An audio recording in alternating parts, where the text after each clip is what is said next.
वज़ीर आज़म शहबाज शरीफ ने अफगानिस्तान में इंसदाद दहशतगर्दी की कोशिशों में पाकिस्तान के किरदार को तस्लीम करने पर अमरीकी सदर का शुक्रिया अदा किया। एक्स पर पैगाम में कहा कि पाकिस्तान ने हमेशा इंसदाद दहशतगर्दी इक़दाम में कलीदी किरदार अदा किया। हमने 80,000 से ज़ायद बहादुर सिपाहियों और शहरियों की कुर्बानी दी। अमरीकी कौमी सलामती के मुशीर का इसहाक डार को फ़ोन। दहशतगर्दी के खिलाफ इक़दाम पर शुक्रिया। अमरीकी सेक्रेटरी दिफा ने भी अमरीकी सेक्रेटरी दिफा पेट हेक्सेट ने भी अफगानिस्तान से ताल्लुक़ रखने वाले दहशतगर्द शरीफुल्लाह उर्फ जाफ़र के पकड़े जाने पर पाकिस्तान का शुक्रिया अदा किया। कहा पाकिस्तान ने हमारे साथ ताउन किया।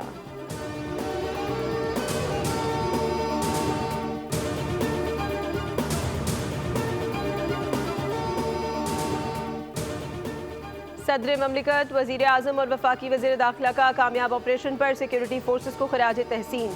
जामे शहादत नोश करने वाले सिक्योरिटी फोर्सेस के 5 जवानों को खराज अकीदत। शहदा के लिए बुलंदी दर्जात, अहले खाना के साथ इज़हार हमदर्दी।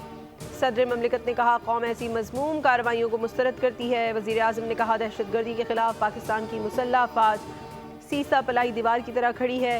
पूरी कौम मुसल्लह अफ़वाज को सलाम पेश करती है।